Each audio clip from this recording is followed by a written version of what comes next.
This is the Global Podcast Network, where executives and professionals connect, share, and inspire. Stay tuned for the conversations that drive success.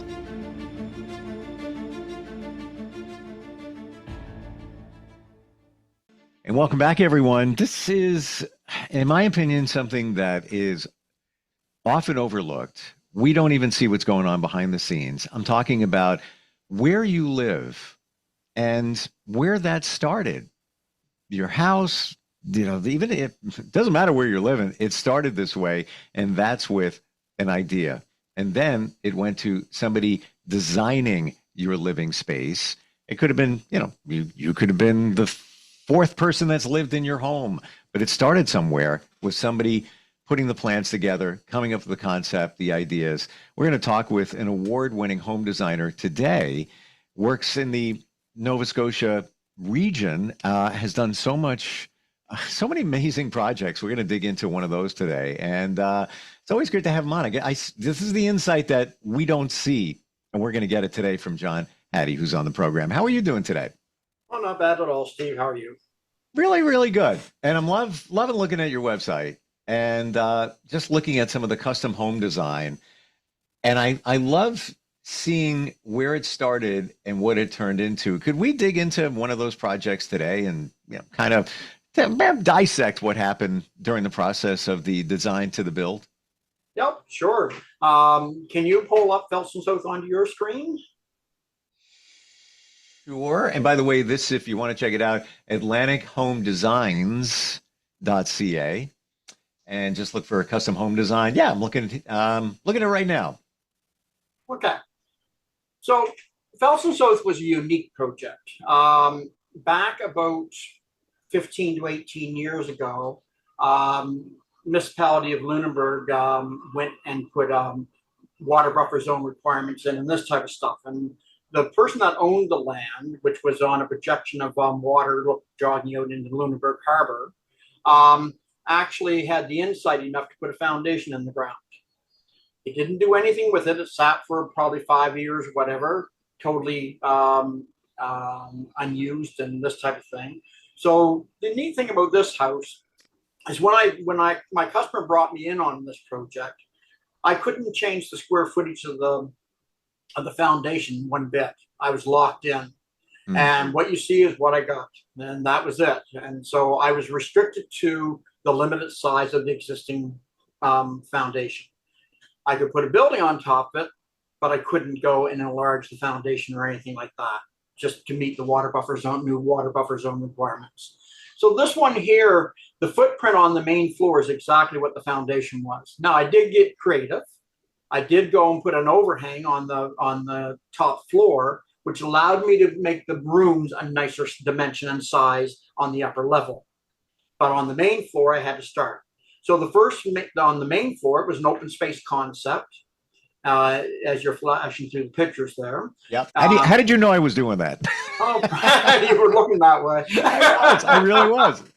Like the kitchen, for example, that you're looking at, or I was looking at right now. I don't know which one you're on, but every room in the main floor of the house, except for the powder room, which is tucked in behind the stairs in the kitchen, has a view of Lunenburg Harbor. So when our well-known Blue Nose, which is on our 10-cent coin in Nova Scotia or in Canada, it sails in and out of Lunenburg Harbor on a regular basis. That's where it was built, and that's where it's kept during the winter. And there's a picture of Lunenburg over the fireplace. So not a picture, actually, a model of the. I'm looking literally on that right there. What a amazing vessel, with the sails and such. It was a racer, and it actually won a lot of races. It went down into Boston and ran races down there and all that type of stuff. And but the house was quite unique. It was totally open on the main floor. So the kitchen I kept open, but you'll notice the kitchen has a weird shape to it, and that's that diagonal wall in the back left-hand or front left-hand corner of the kitchen. So if you're looking at the kitchen, it's just tucked in it's diagonal on the left side. That's allowed me to put a powder room in behind, which was kind of cool. So everybody has unique needs and requirements. This couple were an older couple. They wanted a powder room on the main floor, so they weren't running up and down the stairs all the time. So I had to find a place to put one. I had a very small footprint, so I got creative. I put the where the door went to the basement stairwell. I just put a door in behind the kitchen and used that diagonal space there to create it. So everybody's needs, everybody's requirements will demand you to do things. So the trick is listen. As a designer, that's one thing I take great pride in, is listening to my customers' needs and requirements. Now, upstairs, from every room of the house, you see water somewheres, which is kind of cool. And that was, so again, you can see this blue nose sailing by in its full glory, which is really neat and we're very proud of here in Nova Scotia. So it gave you an ocean view plane from the bathroom, which is the little dormer that's right on the over the double or triple French doors on the front of the right hand side of the right there on my picture. I'm looking at it. There's a gable double windows up in it. That is the bathroom upstairs. That looks right down the shoreline, grid south. So that whole side of the house where the triple French doors are is grid south. Out to the ocean, out to the harbor is true east. So I've got morning sunrise right through to sunset, swinging around that front side of the house, looking and bringing in the natural light into the home and all that kind of stuff all the time. Wow.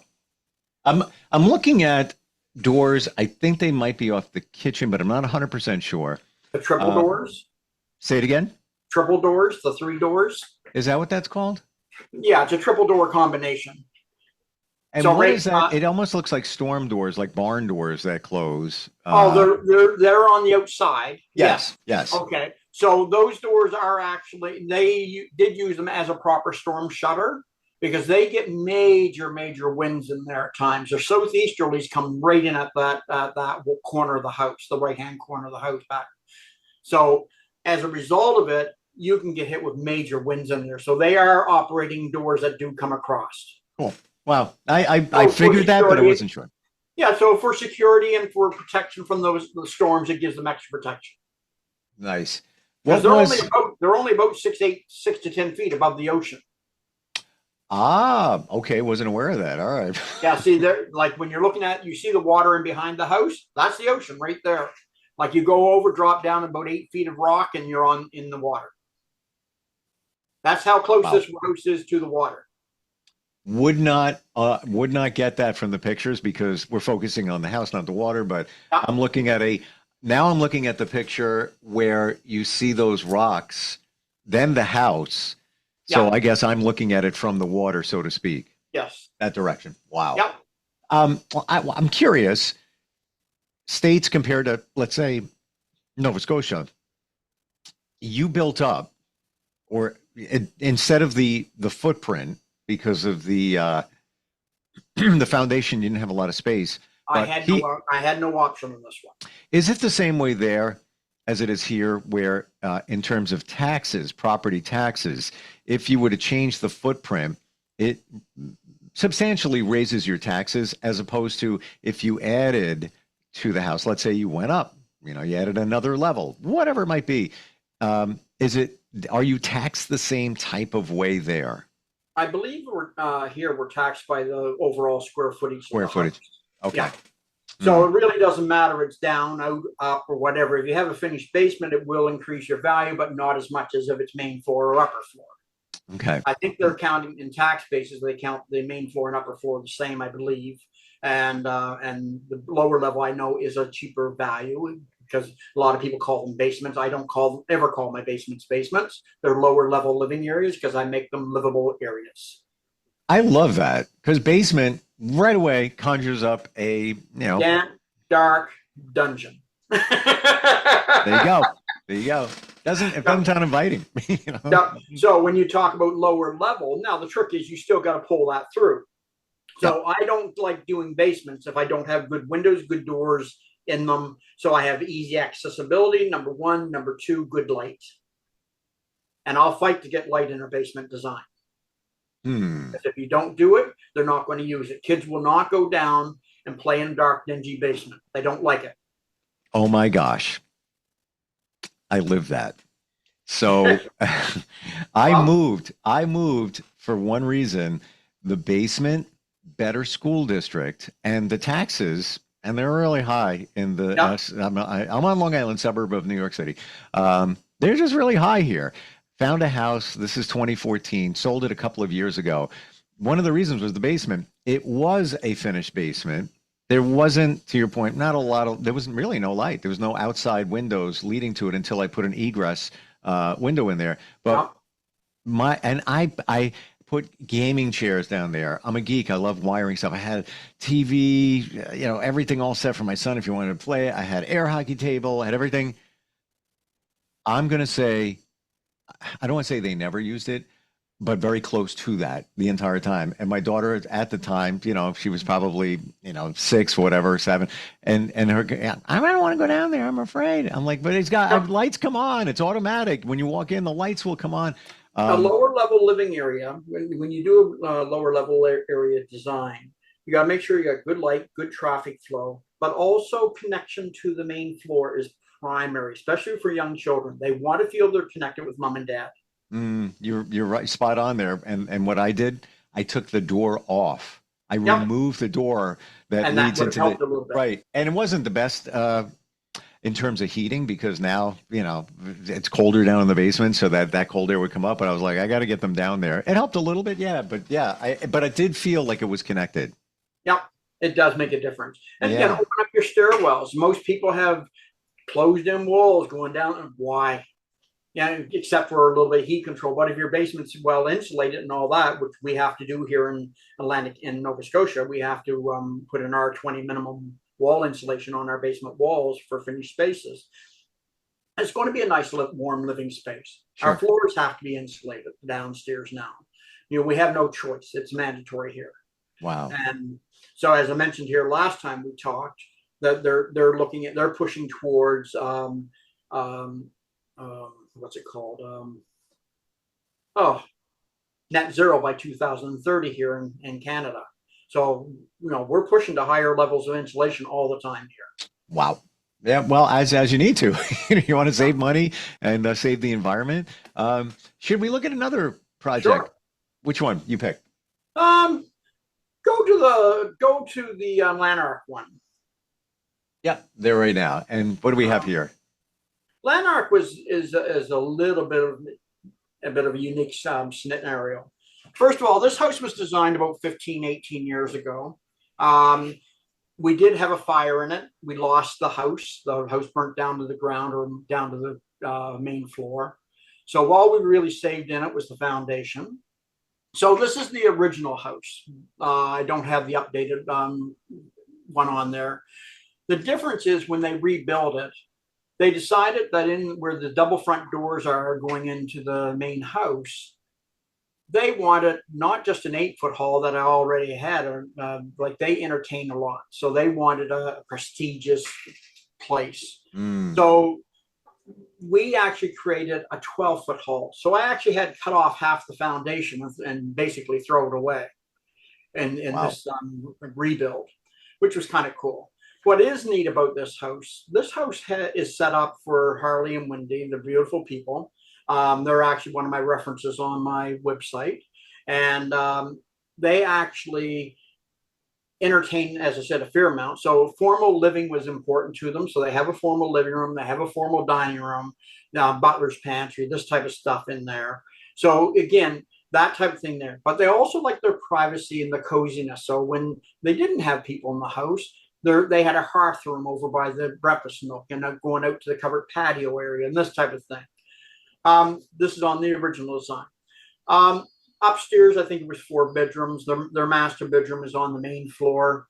Beautiful, beautiful master bedroom. And Harley's office or home office, he's an insurance broker. His office is next to the office library.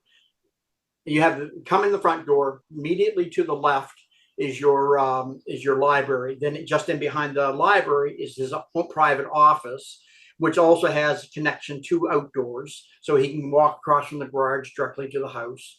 And then in behind the office is his master bedroom or walk-in closet. He can go through the walk-in closet and then gain access to his bedroom without having to go all the way around, which is kind of cool. So this house was set up around a French provincial design, okay?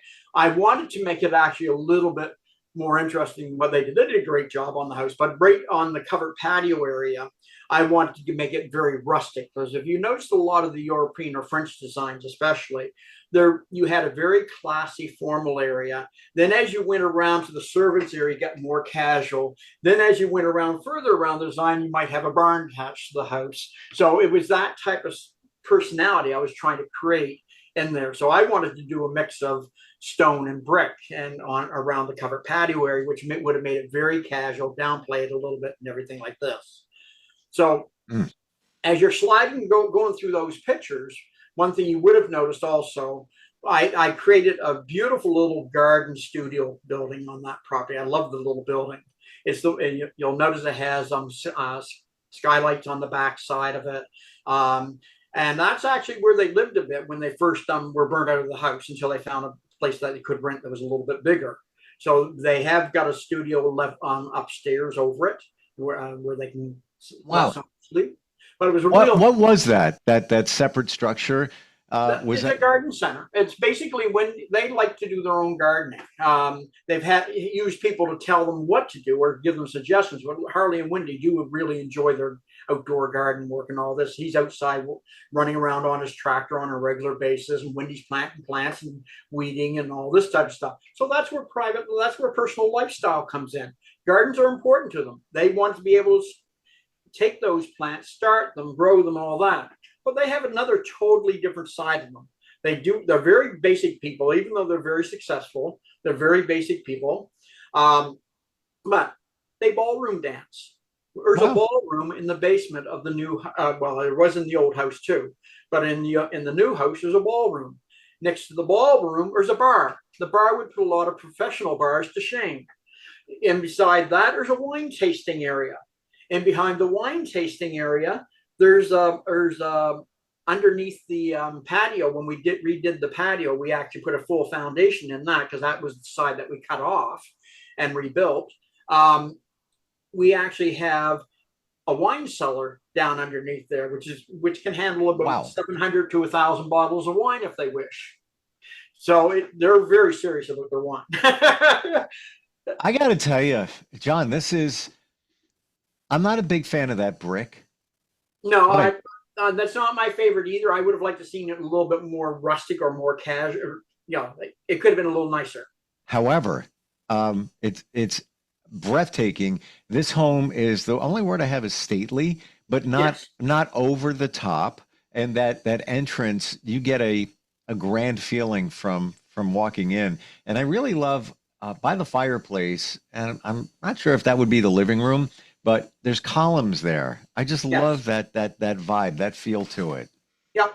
Now in the new rebuild, because of now they're 7 to 10, they're 10 years older than they were when we built this first house. We've actually put an elevator into the building, which goes from the basement right through. So if they have people come that don't want to go down the stairs to go to the ballroom, they can. They also have an exercise center downstairs, stuff like that. It is a very prestigious home. I've also designed, which I haven't got pictures of there, I've also designed a toy barn, I'll call it that, for Harley's tractors, and his truck may go in it, but basically it's his toy building. And it's a 3-level building. Basement, which is accessible underneath from behind, main floor right off the driveway that you saw as you came in. You were looking at the front of the house, or just past the front of the house. And then we also have a level up over that too, which can be quite nice. So very interesting project. Yeah, and I'm curious now. You designed it, they built it, or renovated it, and then they had a fire. They built it originally. That was their original build. And then at the fire, were you part of the plans for after the fire and the rebuild on that? Yes, wow. I expanded the building. We, as I said, we added 4 feet in the middle of the building. Added in the elevator was right behind the stairwell in that general area, which went right up and down the 3 levels. So it's based on what people's needs and requirements are. Sure. Again, as I said, age for them was starting to make a difference for them, so they wanted some more conveniences. Is there a favorite room that you love working on? I mean, I'm sure, it's all good, but if you had to pick a room, secretly inside, like I really like doing kitchens or I really like doing living rooms. Is there I actually anything? do like doing kitchens. Yeah. Kitchens are one of my favorite spaces because I cook. Uh, Ah, okay. okay, I'm the cook in our house, so I kick my wife out. She's in the living room, and I'm in the kitchen working. And we're talking, as I mentioned last time we were on the podcast. I Sure. opened up the wall so I'd have that connection I to her. remember. Hmm. Yeah, so that's where it's important. But I mean, I just love good design. I don't the room like how do I say this? In the Harley and Windy situation, their wine cellar is absolutely phenomenal. Yeah. Turned out really well. I did another home up in the Antigonish area. This is up in the Antigonish area of Nova Scotia. I actually did another house where I snuck a wine cellar under a set of U-shaped stairs. And Mm. you can't tell when you go down into it. It looks like you're going down into the basement or into the dungeon, but it's actually under wooden stairs. We just the way they finished it was phenomenal. Mm.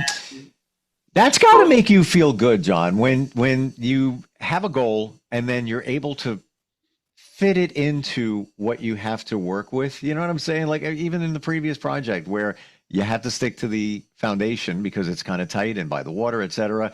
And then you make it work. That's got yeah, to make you feel really good. oh, it does. Like that little house, the first one that we looked at in Felton South there, that was only about probably a 1,600 square foot home, 1,800 square foot home. It's not a big house, but it's a beautiful little home. And now I've done two other projects for that same owner on the same road. Actually, he bought two more lots on the Wow. water, and I've redid another foundation that was in the ground that not built on that, and I had to restore and repair that one because it was an ICF foundation. You know what I mean by ICF? Uh, Insulated concrete forming systems. yes, I remember Like the from back Lego in the day. block houses is what I call them. You make them out of Yes. Lego blocks and fill it full of concrete. I love Hmm. them. Around here, they're absolutely incredible because they break the wind. They have a mass in them, which is better than wood frame construction. So it stabilizes your living environment inside. So as the temperature is swinging up and down outside, your inside temperature doesn't move as much. It Because costs a little bit more to get that done. However, look at the savings in terms of energy and everything else. We're oh, just about out of time. I want to tell you in that last project with that stately house, this is going to sound ridiculous. You know what one of my favorite parts of that house is? And it's so simple. There is I don't even know what it's called, but there's a outdoor area and it's part of the structure, part of the yeah, roofing. And there's just some patio furniture out there. yeah, there's gazebo area or Gazebo. call Thank that or some people have a fancy name for it, but I call it a gazebo or covered patio area. But it is incredible. That's where the wine cellar is underneath that. Ah, okay. It just looks so inviting and so warm, and this picture looks like it's from colder temperatures. There's no leaves Yeah, on the trees, but I just want to be there, and just you feel like you're sheltered just the way you designed it. Just yeah. fantastic. And that had a high voltage ceiling in it too. And I think Yes, it had a ceiling fan up in it too, if I recall right. that's part of the magic of that one little living space. Did you notice in that same area how much glass looked out from the house out into that area, from the Yes. hearth room, from the Yeah. breakfast nook eating area, and also Yep. from the kitchen, which was on the other side of the eating area. You can see right out through, so you're always feeling connected with your people that you're entertaining with out on the patio. And connected to the home because that roof over that with skylights, by the way, over that Yes, gazebo area. I you just saw saw that. that, did you? Yes. Good eye. Oh my gosh. And then, but you're connected to people around you, but the structure is connected Yep. architecturally, breathtaking. John, just good, amazing stuff. How do we find you if somebody is in the, area of Nova Scotia and surrounding areas? What's the best way to contact you?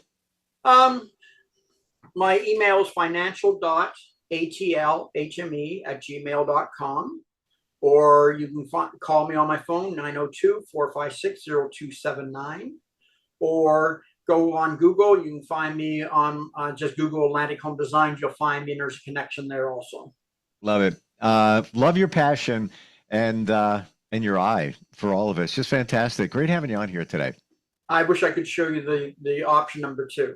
Uh, It would really impress you. I might maybe- try to have a picture of that somehow. You know what? Maybe we'll circle back and we'll do a screen share and you can present it here next time we get together. Yeah, we'll try that sometime. Yeah. Yep. All right. I've never Appreciate done it, John. before, but I'm not techie.